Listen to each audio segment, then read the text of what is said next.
here I go, here I go. Yeah, here I go, here I go. Welcome in. I'm your host, Jackson Burleson. This is a special episode of The Take. It has been a minute since I've brought content to you.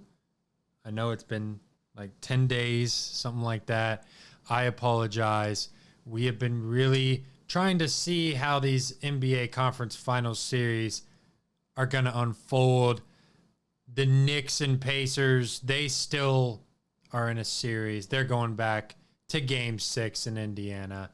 That's going to be a heck of a series. We're going to talk about that in a little bit. We're talking about Game 5 and just the whole series in general, since we haven't really got to talk about most of these games.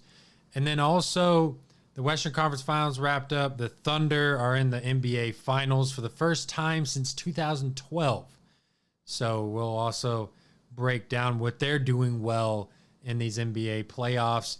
And Jim Irsay, he passes away at 65 years of age. The Indianapolis Colts owner will never be forgotten. And then we got some NHL Stanley Cup. It's set. We got a rematch for the 5th time in NHL history. We have a Stanley Cup rematch. So we're going to go ahead and dive into all of that. But before we do that, make sure to hit the subscribe button, like this video, and make sure to comment what you think about this pod and also what you think about these games, because we need some thoughts, and share this video because we need shares. Let's get it. We are almost at 900 subscribers. We're about halfway. We're about like 48-ish subscribers away. So let's keep grinding. We're on the road to 1,000. I'm going to be making some merch soon. I'm going to be debuting it on the pod in the next coming weeks. So stay tuned for that. And then when it hits 1,000 subscribers, we're going to go ahead and give you guys some merch. Sneak peek of the Take merch. Let me know what you guys want. I'm thinking about doing hoodies, shirts, sweatpants, heck, maybe even shoes. I don't know. Hats for sure. Sunglasses. Like, you name it. Let me know in the comments what you guys want, what you guys need, and we will go give you guys, but I can't speak right now. But let's go ahead before I can't speak anymore, because we have to get into these games. But before we get into these games, we got to talk about Jim Irsay, the guy who made the Indianapolis Colts, the guy who made Indianapolis a football town. Now, I'm from Indiana, if you guys didn't know. I grew up in Terre Haute, Indiana for 13 years of my life. And then I also lived in Indianapolis for 5 years of my life growing up in my teens. So, I mean, I've grown up around the Colts. Now, I wasn't a Colts fan. I was more a Cowboys fan, but I always knew of Jim Irsay. And I always knew the impact he had on the Colts and how much he cared about his players. And he drafted Peyton Manning, and he turned that city into a football town. Everyone loves themselves some Indianapolis Colts. And I mean, you can go down the line. Like, even with Andrew Luck was there, I mean, Indianapolis, when I lived in Terre Haute, everyone was like, oh, they're tanking for Andrew Luck. Like, this is looking very similar to the 98 draft when they got Peyton. Like, you know, all this. Like, that's it. That's the kind of buildup that the Colts were getting at that time. And the Colts, they made a couple AFC championships. They made a bunch in the Manning era as well.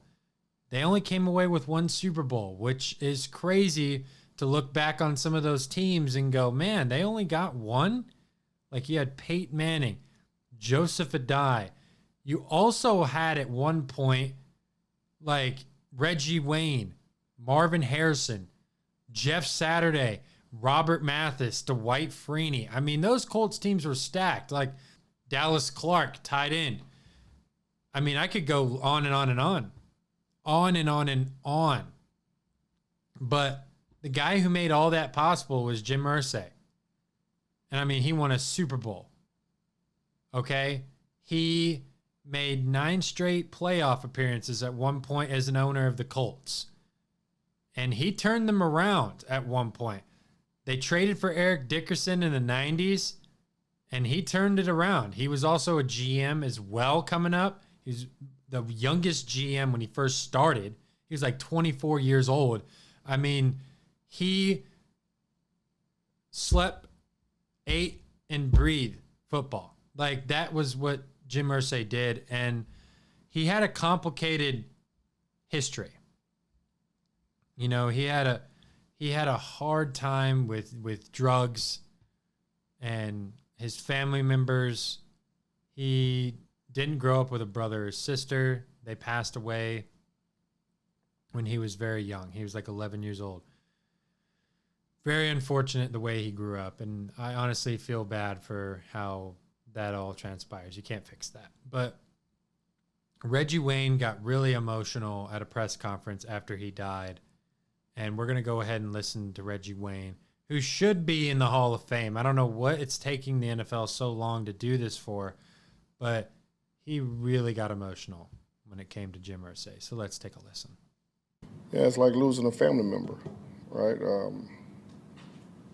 You know, it was times where I felt like J.I. treated me like I was one of his sons, even though he didn't have any, you know?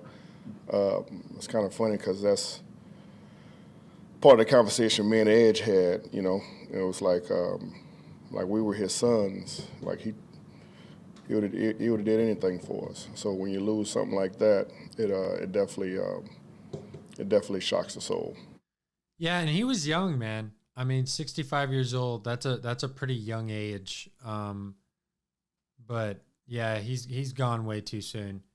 And you know, talk about iconic owners like Jerry Jones, Jim Irsay. Like, when you talk about some of the greatest owners in NFL history, those are the first 2 guys that come to my head. Like, point blank, period. And they make an impact. They're the brand, so to speak, for that respective team. I mean, that's what it is when it comes down to a guy like that who wants to win, who cares about his players. And that's what you want to see. Like Peyton Manning said it best in an interview, like, that's a guy you want to go play for. That's a guy you want to go play for. And I mean, he had a very successful tenure as an owner. And he was a very loyal owner. He loved his players. And like Reggie Wayne said, he treated him like a son. He'd do anything for them. But Jim Irsay, dead at 65 years old. Now let's go ahead and move on to this week's Play of the Week. Woo,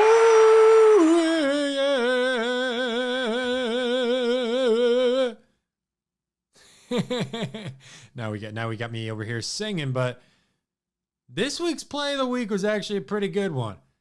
Alexander Barkov, who the Florida Panthers just traded for at the trade deadline from the Boston Bruins. They said, give me that captain. He's going to be the captain of the defending Stanley Cup champions. But the Florida Panthers, they closed out the Carolina Hurricanes in 5 games, ladies and gentlemen. And Alexander Barkov, he was responsible for assisting on the game-winning goal. Absolutely phenomenal work on the boards. Was able to control the puck with a defender draping all over him. And he showed why he is so good and why this Panthers team is so incredibly dangerous. So let's take a listen to this week's Play of the Week. They'll work it into the Carolina zone. Barkov for the corner. Checked by Orlov. Back in it. Barkov shakes him free. In front. Scores! Carter Verhaeghe finds the wide open side of the net, and he puts it in to put Florida back out front 4-3. Well, Barkov's been an absolute beast in this game, and what a sharp play he makes. He out-battles Orlov. in the corner. He's just so big and strong, right? Takes this down deep into the corner here with Orlov. He knows he's going to out-battle him, and then he pulls it inside on Robinson. Robinson. Now, we're not going to dive too deep into, the Panthers right now, because we're going to talk about them later in this pod. Because, first of all, this Panthers team is on another level. They're insanely good. And, they advanced to their third consecutive Stanley Cup final. The 9th franchise to do that. They also didn't touch the Prince Wales trophy, the conference finals trophy, for reasons. They think it's cursed to do that. Back-to-back years, they didn't do that. 2023, they touched the trophy and they lost in the Stanley Cup final to the Vegas Golden Knights. So that's an interesting. Hockey's got an interesting thing when it comes to touching these trophies. You can't touch the Stanley Cup or you're probably never going to get one. Before you get one, you can't touch it. That's why you saw PK Subban running away from Mark Messier when he was chasing him around the studio with that Stanley Cup saying, hey, touch it, touch it, touch it. But yeah, that was a beat down that the Florida Panthers put on the Carolina Hurricanes. They just showcased their physicality to every single team. They've just looked so different in this postseason run. So different. And now, okay. So the Thunder just trampled the Minnesota Timberwolves in game 5. The Timberwolves were awful. 9 points in the first quarter. That is the lowest amount of points in a playoff quarter in NBA history. That was bad. In all series long, the Thunder's defense has been tremendous. This might go down as the greatest defensive basketball team of all time. Of all time. They also have the best point differential of all time. Game 5. It was a 3-3 game.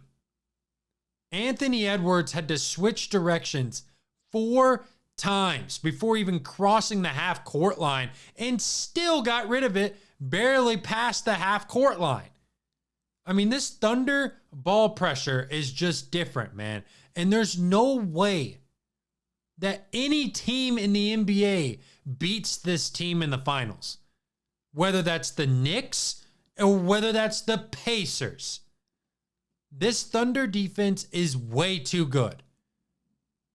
And especially when SGA is getting the foul calls that he is getting, it's very hard to stop this team. SGA is a great player.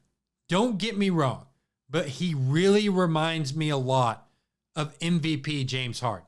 Just the way he's drawing these ridiculous fouls. He'll lose his balance and get a foul call. That's kind of embarrassing. What is a defender supposed to do in that situation? If you're guarding somebody and he just falls down and you get a foul called for it, what in the world are you supposed to do? You can't do anything. The NBA has to at least respect the defender there. There has to be some kind of physicality. Just because a guy slips, just because you're guarding him means, oh yeah, he fell down. That means I fouled him. No, that's not how it should work. It's just not. But the Timberwolves, they got no production out of Anthony Edwards in this series. He had 2 30-point games in this series, but it wasn't enough. He wasn't consistent enough. He had 3 games where he didn't even have 20. 20. Are you serious? Anthony Edwards, you got to do better. You got to do better, man. What? It's super frustrating. Super frustrating. I mean, the Timberwolves had more turnovers than field goals in Game 5.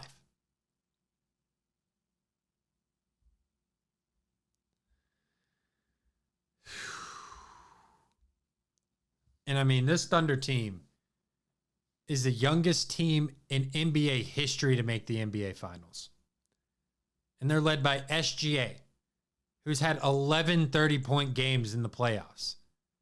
You look at this Thunder run. Grizzlies, they beat the crud out of them. Nuggets didn't play particularly well in that series offensively, but they got it done in 7. And then the T-Wolves, they just smacked them around. And I don't think there's any competition with this team. The team that was built to beat the Thunder this year was the Celtics. And they're out of the picture. They're out of the picture. But let's go ahead and hear from SGA about making the finals and also starting this second chapter for the Thunder organization. Yeah, there's no correlation at all. We didn't even think about that coming into the game. That's something that, like you said, 9 years ago, we have no control over. Unfortunate event, obviously, but all we can do is come here tonight and control our energy and our effort and our focus level to give these fans what they deserve, and then our families what they deserve. Everyone that's sacrificed for us, they deserve this moment to be able to celebrate at home. And we took care of business from the jump. We were focused, we were together, we were energetic, we were aggressive, and the game turned out the way it did because of that. Yeah, and you can just... The growth and maturity by this team has just been phenomenal. I mean, you look up and down this roster. SGA, you know he's the guy. Jalen Williams, Chet Holmgren, they know their roles. Isaiah Hartenstein, he knows his role. Caruso, champion, he knows his role. Lou Dort, he knows his role. Like, everybody knows what to do. And it's honestly impressive because when the Thunder traded Paul George a while back, they got all those draft picks, they got SGA, and everyone's like, what are they doing? But then now you see what's happening here. They built a great young team, and this team is the future of the NBA. And SGA is the face of the league. Whether people like it or not, SGA is better than Jason Tatum. Okay? He's better than Joel Embiid, who's won an MVP. Now, Jokic, I'm not going to go there. I don't think he's better than Jokic yet. Jokic is a champion, MVP multiple times. I don't think he's at that level yet. But I wouldn't even go the Giannis route either. I don't think Shea is better than Giannis yet. But Shea is a top 3 player in the NBA. He's proven that. He's shown how good he can be on both sides of the ball. That's the most impressive part about SGA. And it just seems like he is not in the way with his ego. He knows that he needs his team to win. And this Thunder team is elite. Elite. It's genuinely fun to watch. Genuinely fun to watch. And now this Knicks and Pacers series has been weird. Because game 1, the Pacers come back down 17 to win. In overtime, Tyrese Halliburton hit one of the most ridiculous shots I've ever seen in my entire life. Tyrese Halliburton takes it from the free throw line, dribbles back, chucks it up. It bounces off the back of the rim and goes in. I thought that was the win right there, honestly. But just how good this Pacers team is just something that cannot go unnoticed. I mean, they're so deep. They're very talented. Tyrese Halliburton is a superstar. I don't care what anybody says. Tyrese Halliburton is a top 10 player in the NBA. He's a top 3 point guard in the league. Top 3. SGA, Steph Curry, Tyrese Halliburton. Top 3 point guards in the league right now. I don't care what anybody says.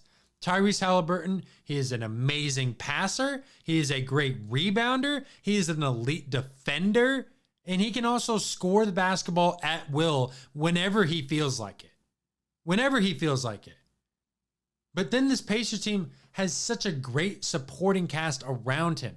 They got Pascal Siakam, champion. Miles Turner, elite rim protector. Aaron Nesmith, elite defender. And he went bonkers in game 1 of this series. 8 3-pointers. He was like 8 for 9 from 3. 8 for 9. And then you got Andrew Nembhard, TJ McConnell, who's like the heart and soul of this Pacers team. And then you've got Rick Carlisle, who's won a championship with the Dallas Mavericks, who has revitalized his coaching career in Indiana. It's been a great story. But then you've got the Knicks. They're down 3-2 in this series. Jalen Brunson, he looked really good. The Knicks looked really good in game 3. They came back down 20 and won. Cat in game 5 was driving to the hoop, being aggressive. The Knicks still are in this series. Now, I picked the Knicks to win in 7. And honestly, I could see it. I could still see it. I could still see the Pacers absolutely folding here and getting comfortable being up 3-1 and possibly losing game 6 and the Knicks going back home for game 7. That would be insane. If the Knicks force a game 7, they're going to win this series. That's what's going to happen. Jalen Brunson has been really good this series. He had 30 plus points tonight. And then in game 1, he had like 40. I mean, he's been a bucket all series long. He's been getting to his spots. He's been hitting the 3-point shot at an elite clip. This Knicks team still has the firepower in what it takes to win this series. Still. It's not over. It's not over. 3-2 series, it's not over. It's not. It's not. But you can't let Tyrese Halliburton go off. And that's what the Knicks did tonight. Game 5, Tyrese Halliburton had 8 points. He was like 2 of 7 from the field. And that's not good. That is not good. You can't. If you're the Pacers, you have to get Halliburton going in game 6 if you really want to win this series. Because you can't have the Knicks clamping him up again. You just can't. 7 shots, that's not going to cut it. All right. Sorry about that. My camera shut off for just a little second there, but let's go ahead and get back to what I was saying. So Tyrese Halliburton in game 6, he's got to be more aggressive. He's got to take more shots. He's got to be a little bit more assertive. Like I said, 7 shots is just not, it's not going to do it for me. That's just not enough offense for the Pacers to beat a team like the Knicks, especially with Jalen Brunson playing well, hitting his shots. You got Mikal Bridges, who can heat up in a heartbeat. Josh Hart, who's a good defensive player. And Karl-Anthony Towns, when he's driving the basket like that, getting to the rim, it's going to be very difficult. But regardless, I mean, I just hate to say it, but I mean, the Pacers and Knicks are just being fed to the Lions here. And I think it's still very possible that the Knicks can win this series in 7 games, like I said. But the Thunder are the Lions here, and the Pacers and Knicks are the Gazelle. That's how I feel about this Eastern Conference. Genuinely. Don't get me wrong, These teams are great. They're fun to watch. But, I mean, is it really a good enough test for the Thunder? No. I mean, the Thunder are 4-0 combined against both of these teams in the regular season. They're going to mop the floor with these teams. Easily. And the team I think has the better chance, honestly, is the team I didn't pick to win, which is the Pacers. I think they have a way better shot to win this series against the Thunder in the finals than the Knicks do if they come back. That's just kind of how I feel about it. And I don't know, it's just kind of a gut feeling. Like, I feel like the Knicks just don't have enough depth that the Pacers do. Because at least the Pacers, even if they can't get stops on defense, they can at least win a couple games because of their depth, in my opinion. The Knicks, they're just going to be too tired. They can't deal with this Oklahoma City defense with a 6-7 man rotation. It's just very difficult to do. I mean, you saw the way the Nuggets handled it. They were gassed by Game 7. Gassed. And that's exactly what the Knicks are going to be in the finals if they play the Thunder. Now, the Pacers, they're going to be a little bit of a different story. I think it'll go 6 or 7 games. But the Knicks, I mean, they'll get swept in the finals by the Thunder. They would. 1,000% they would. Now, let's go ahead and get into JB's picks, courtesy of DraftKings. Now, this is the Stanley Cup final rematch that we've all been waiting for.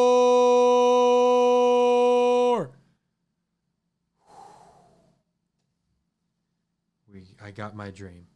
Connor McDavid versus the Florida Panthers.